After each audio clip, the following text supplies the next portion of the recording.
Hello everyone, welcome to Study with Sri.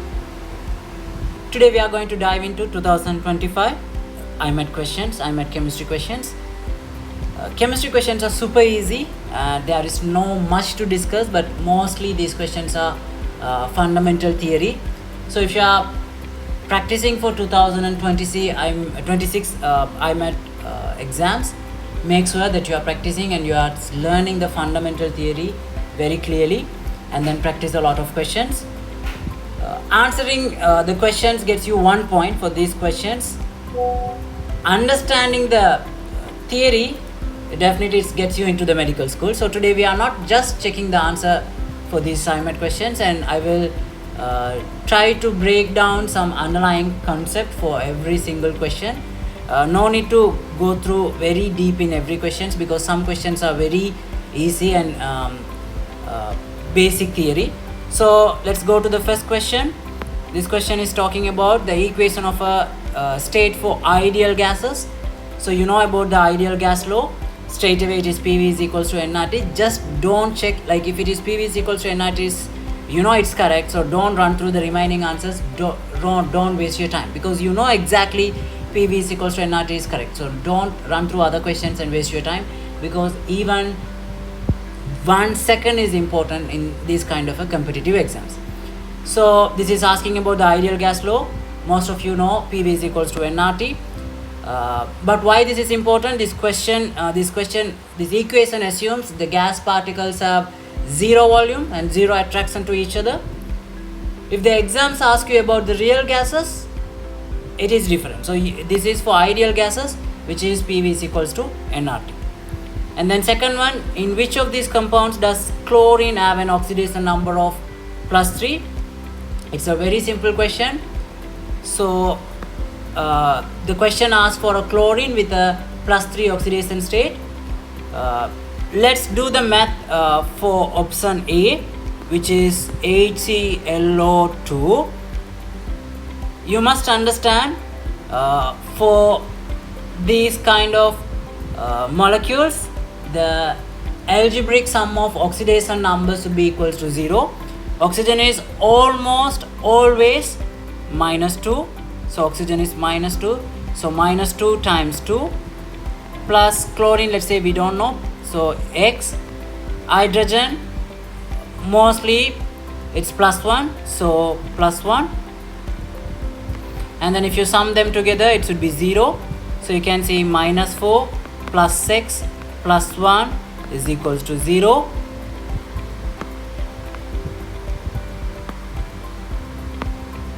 Equals to 0. So X -3 is equals to 0. X is +3. So straight away HClO2 having the answer +3. So no need to check the remaining questions. It's very simple. So that's very fundamental. So you should be able to practice how to calculate the oxidation numbers and stuff. And the 35th question, it is talking about an oxidation number cannot be. An oxidation number cannot be. So remember, the oxidation number represents a count of electrons. It's like the electrons which is donated, which is gained, which is received, or else which is shared. So it should be rational numbers. It cannot be because the electrons are discrete particles. So when we talk about this, when we talk about the oxidation numbers in terms of electrons and the gaining, sharing, donating electrons, so the number must be rational. Either it should be integers or else simple fractions like -0.5 in superoxides. So it cannot be irrational like square root of 2, because here you should understand what is the irrational number, the rational number and irrational number. Irrational number, the number which you cannot write as a fraction. So you cannot have irrational number for an oxidation number. So straight away the answer A. The next question, what kind of a solid is NaCl? It's a very easy question. It is a lattice of cations and anions held by electrostatic forces. So that is NaCl. Simply you can see sodium is releasing electron and chlorine is gaining electron. So when the sodium releasing electron, it gains Na plus, and Cl minus gaining electron, it gains Cl minus. So there will be electrostatic attraction between Na plus and Cl minus. So it is an ionic. So you must understand here in the NaCl lattice, cations and anions held by electrostatic forces. So they will be having a high melting point. They are brittle. They conduct electricity when molten, not in the solid state, because in the solid state they don't have a delocalized electrons, but in the molten state they have a delocalized electrons. In that case they can conduct electricity. So this is ionic. It's a very simple answer. And then next one, it is about the periodic trending. You should make sure now, if in this time if you are preparing how these periodic trends and the reason behind it, just try to understand them properly, whether it is atomic radius, ionization energy, electron affinity, and then polarity, all these fundamental characteristics, how they varies according to the how they varies around the group, along the group, or else along the period, how they change, and the theory behind it, try to understand. This question is about, in a periodic table, the atomic radius increases. Where the atomic radius increases. So radius, so this answer you can see from right to left and from top to bottom. Let's discuss that. Right to left and top to bottom.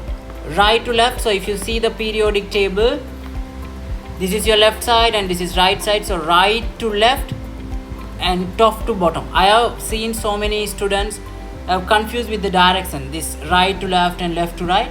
So this is about right to left and top to bottom. So let's see the right to left. So right to left, you can see in a right to left in the same period means they are having a same quantum number, same number of cells. So when they are having a same number of cells, it is about the radius is going to determined by the power of the nucleus. When the number of protons increases in the nucleus, the attractions to the electrostatic attraction towards the electron increases, so that the cell, the valence cell, they come closer to the nucleus, so the radius decreases. So you can understand from in periodic table the atomic radius increases going mean. So if you see this is right side to left side, you can see same periodic number, so same number of cells, but number of proton increases, shielding effect remain the same. You must understand what is the shielding effect remain the same, but number of proton increases. When the number of proton increases, the effective nuclear charge increases. When the effective nuclear charges, so number of proton decreases from right to left, so effective nuclear charge decreases, so atomic radius increases when you come from right to left. But if you check from top to bottom, we can think about the number of cells, or as the principal quantum number increases, so more electron cells, so larger distance from the nucleus, as well as the shielding effect increases because you have a more number of cells. What is the shielding effect? For the valence cells, or else for the valence electrons, the inner cells acting as a barrier, or else a screen, or else kind of a cloud to reduce the electrostatic attractive force. So that is the shielding effect. So shielding effect also increases. When the shielding effect increases, the effective nuclear attraction decreases. So simply effective nuclear charge also, you have to understand about effective nuclear charge also. So top to bottom, you can understand the atomic radius increases. So that's a very simple idea. And the next one, a pure covalent bond is a bond that forms between a pure covalent bond. So you must understand, we use the electronegativity number, the electronegativity values to determine whether a bond is a covalent bond or else ionic bond. Even some bonds appears to be completely ionic, and some bonds seems to be completely covalent. But in IUPAC they have some numbers which is acting as a borderline, to determine whether it is an ionic bond or else a covalent bond. So in this case you must understand, when we talk about the pure covalent bonds means the electron negativity difference would be 0. What is an electron negativity? So if you understand electron negativity means, you just think about a two atom. Electronegativity, you must understand, mostly we talk, if you define the electronegativity is known as the ability of an atom to pull the bond pair electrons towards itself in a covalent bond. It's going to be known as the electronegativity. So here you can see a pure covalent bond is a bond between two atoms where the electron negativity is 0. So if the two atoms are of the same element, for example chlorine and chlorine, so they will be attracting the bond pair electron toward itself with the same force. So there will not be any resultant force towards one side.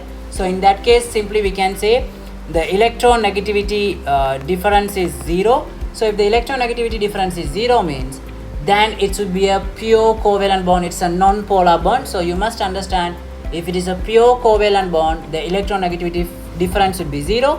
But if it is a polar covalent bond, then there should be an unequal sharing. So electronegativity difference may vary from 0.4 to 1.7. So that's about the question number 38. So that idea you have to discuss and you have to remember.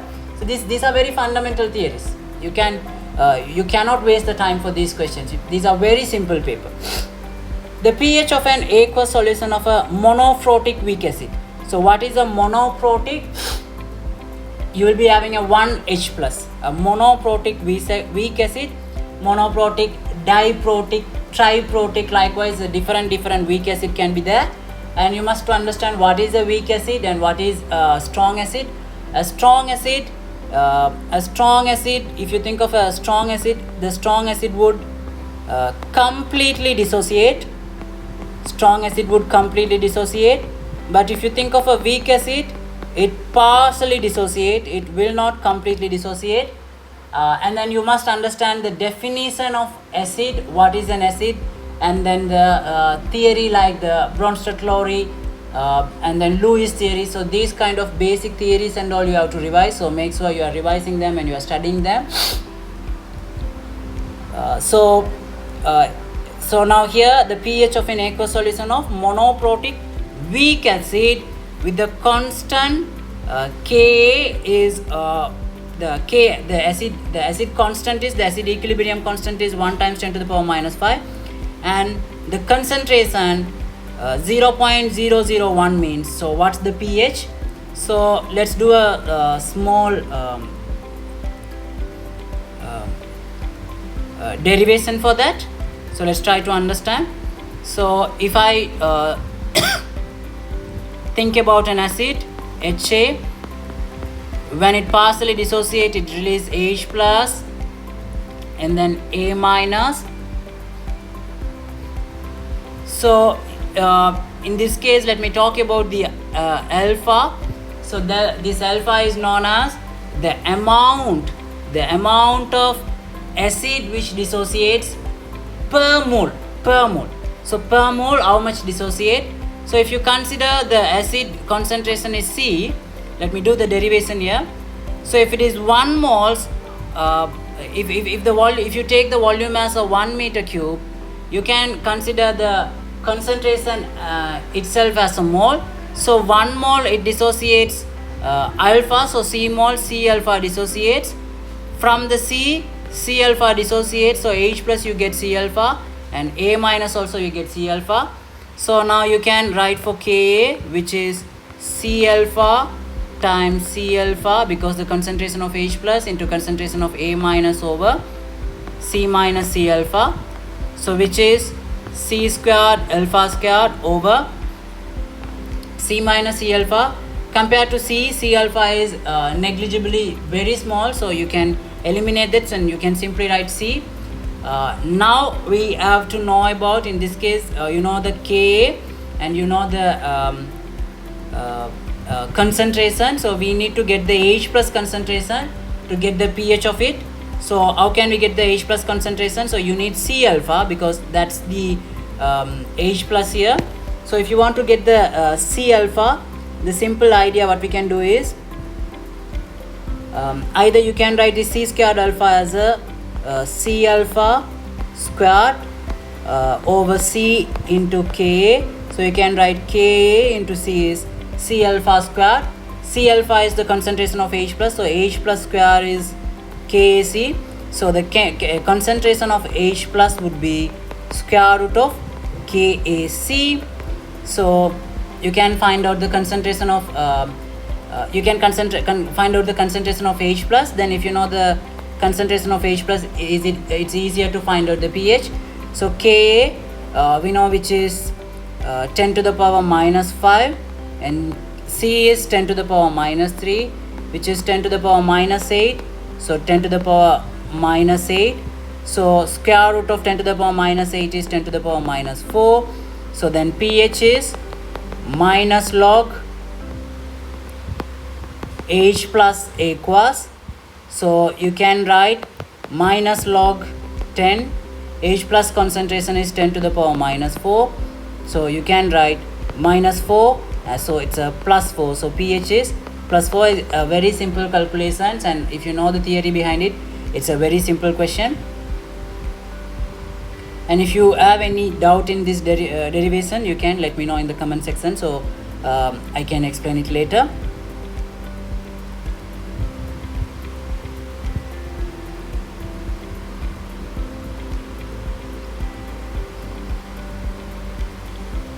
So the pH is 4. The next one, what's the pH of 0.7 m aqueous solutions of KBr? So you must understand KBr is a salt. Salts are produced of acid plus base neutralization. When an acid and the base react together, it forms salt. So mostly this salt, the KBr, it's a salt. Maybe you can think like a KOH and the HBr, they react together, they form the KBr. So KBr is a salt. So their pH depends on the parents. Who are the parents? The KOH and HBr. But KOH is a strong base, HBr is a strong acid.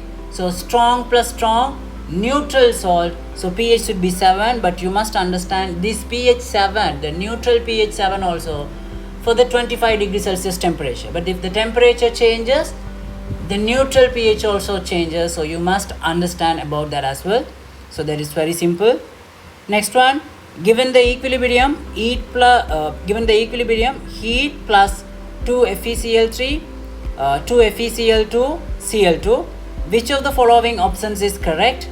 So the theory, solids and pure liquids, they have a constant active mass, which means their density doesn't change.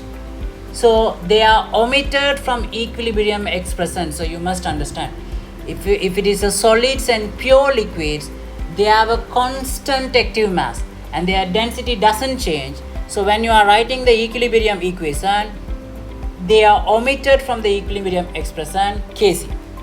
So the Kc expression for this equation, you can write, it is only depends on the Cl2 gas. It is only depends on the Cl2 gas. So if you know about the Chatelier principle, which of the following options is correct? So let's see the first one.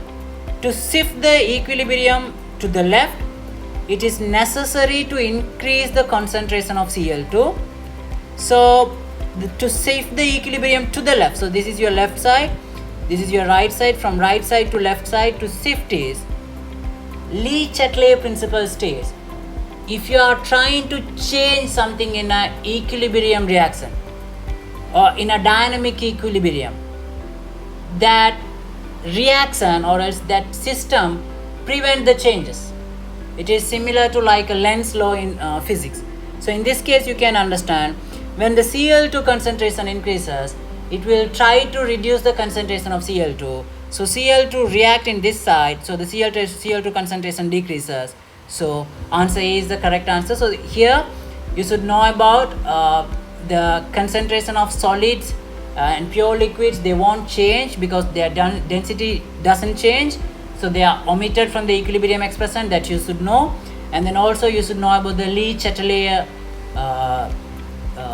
theory, the law, and how this adding or else removing solids which causes no shift, and then only changing the concentration of aqueous and the gas concentration, and also the temperature can affect the position. So that's something you must understand. But also remember, these changing the concentration can change the position, the equilibrium position, but it never changes the Ka. It never changes the equilibrium constant. It changes the equilibrium position, but it never changes the equilibrium constant. It only depends on the temperature, so that you must remember. Next one, the activation energy of a reaction represents, it's a very fundamental theory. So activation energy, we write it as EA, the activation energy. This is an energy, the minimum energy required for a collision to result in a reaction, for a reactions to take place. For a reactions to take place, they need a minimum energy, because the molecules, they have to collide with each other for the reaction to take place. If there is no collision, the reaction will not take place. For them to collide, just imagine, for them to collide, this is a let me explain in a brief manner. If two atoms are trying to collide with each other, remember, their electron clouds, they repel each other. Their nucleus, they repel each other. One nucleus attract the electrons cloud of the other atom. This nucleus attract the electron clouds of other atom, another atom. So these attraction and repulsion, these has to be considered. So these atoms, they should be having some initial energy to overcome this repulsion to make a proper collision. So that energy this energy determine whether the reaction take place or not. If the energy barrier is larger, if the activation energy is larger, then this transition state or else the activated complex formation can be prevented. So this reaction cannot take place.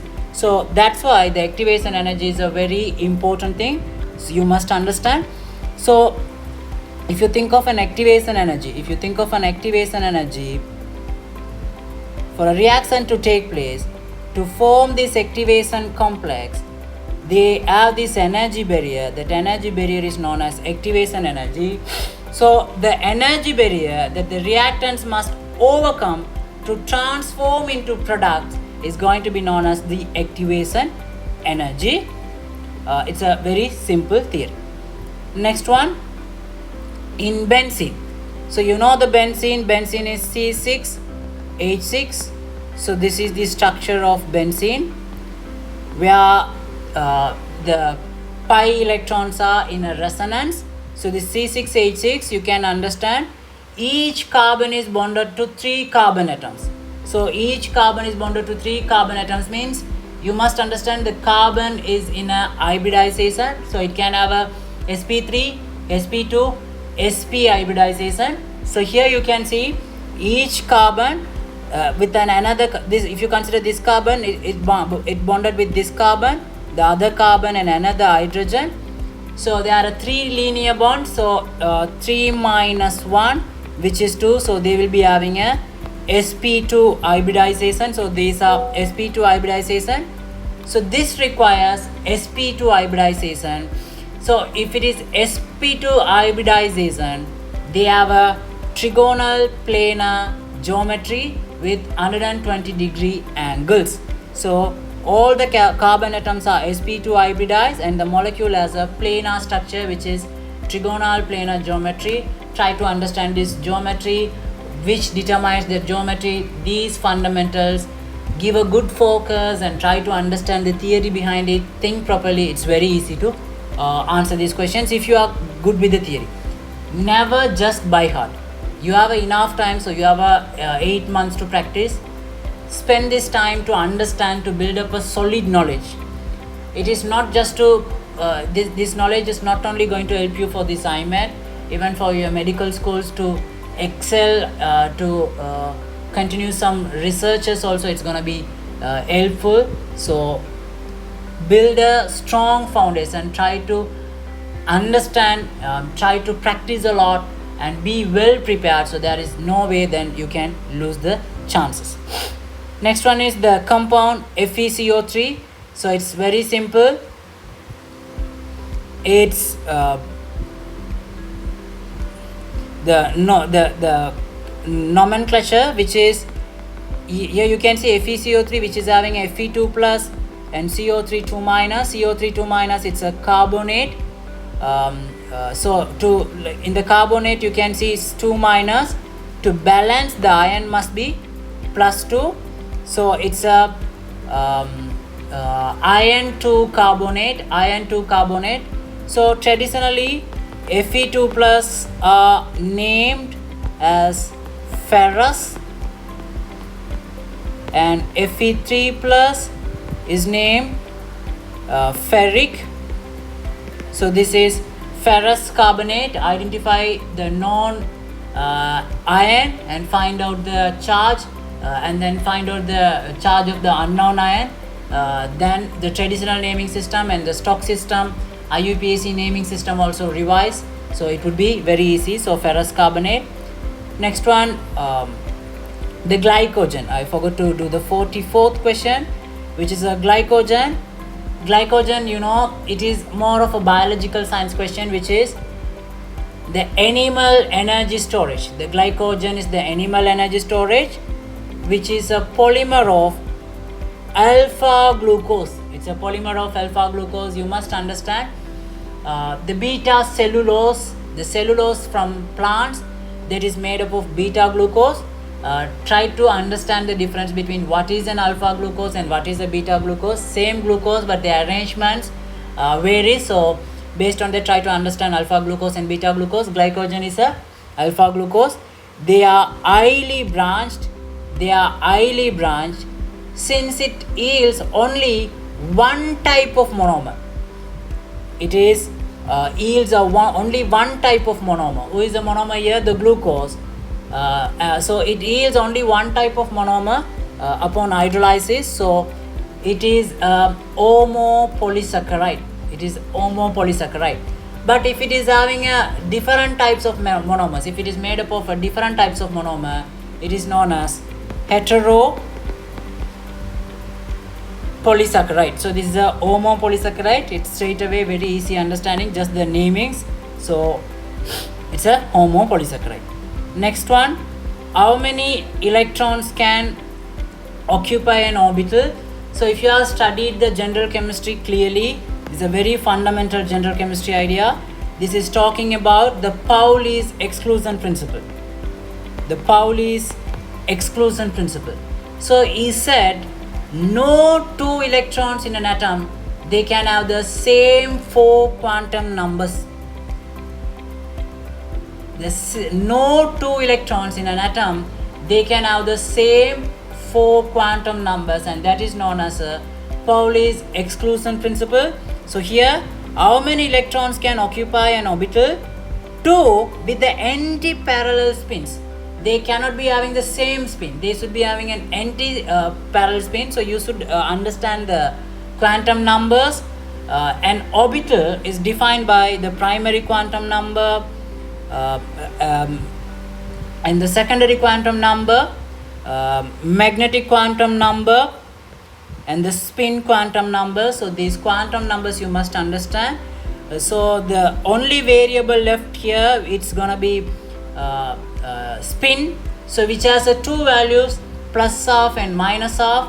Thus maximum 2 electrons with anti-parallel spins. It's a very, very fundamental theory. There is no it's not a difficult question, it's a very simple question. You can see these chemistry questions are so fundamental. Tell me, if you are having a basic fundamental idea, do you think you can score less in these kind of questions? These are very simple, so you have to construct the foundation. You should be very clear with your foundations. You can't give any excuse. Now if you are practicing for the IMAT, you can practice questions, but just take 2 months or two months to build up a strong foundation in all the theories. It's fine. You don't want to refer all sorts of books, basic books. You can choose maybe the Cambridge one, the OCR, or else AQA. For biology you can choose Cambridge biology, OCR chemistry, AQA physics, and IB max. These are way enough. Try the fundamentals. Different books, they may give the different, like the same concept with a different explanation, but just one good book is enough for you to build up the strong foundation. And it is all about your understanding, not about diving into so many books. Remember that. And the last question in the chemistry part is, which of the following statements about amino acids is true? You must understand the amino acid structure is RCH. This side it would be having an NH2, and other side it would be having C double bond OH. So this is having the basic group and then acidic group, and also this can form an ion called Zwitter ion. So you can see this is the central carbon atom. Which of the following statements about amino acids is true? They contain an amino acids. They contain an amino group and carboxyl group. These are very simple. So you can see this is an hydrogen, and this is R group, which is the side change. When the side change changes, the type of amino acid changes. And in certain scenario here, you can have in the side chain you can have a hydrogen. That amino acid is known as glycine. And sometimes you can have a sulfur, so that kind of amino acid can be known as cysteine or else methionine. So these are very simple understandings. So they can form a Zwitter ion at neutral pH. They exist as a dipole ions at neutral pH. Why? Because they can be NH3 minus and ZOO minus ions. So they have both the acidic ions and basic ions. So they exist as a Zwitter ion. So it's a very simple understanding. So it's a Zwitter ion, known as a Zwitter ion. So you can understand these questions are very simple. Is there any complex question did we discuss here? No. These are foundational, fundamental chemistry. Just one proper A-level chemistry book is, or else a general chemistry book is enough. You can build up the strong foundation, and then you can practice a lot of questions. You can simply get, like if there are 22 chemistry questions, you can get 22 out of 22. There is no way you can lose the marks if you have the strong foundation. So, and that is the chemistry section of the IMAT 2025. By understanding the theory, like why solids don't affect equilibrium, or why benzene is planar, so you prepare yourself for any variations of these questions. If this deep dive helped, subscribe for the biology breakdown coming next, and I'll be creating some foundational mathematical revision video sessions, and then logical questions, how to approach the logical questions using some mathematical foundations like statistics, the probability, the factorials, the permutations and combinations. You can crash any logic questions with those foundational idea. And if you find this video helpful, to support this channel, please subscribe and share with your friends.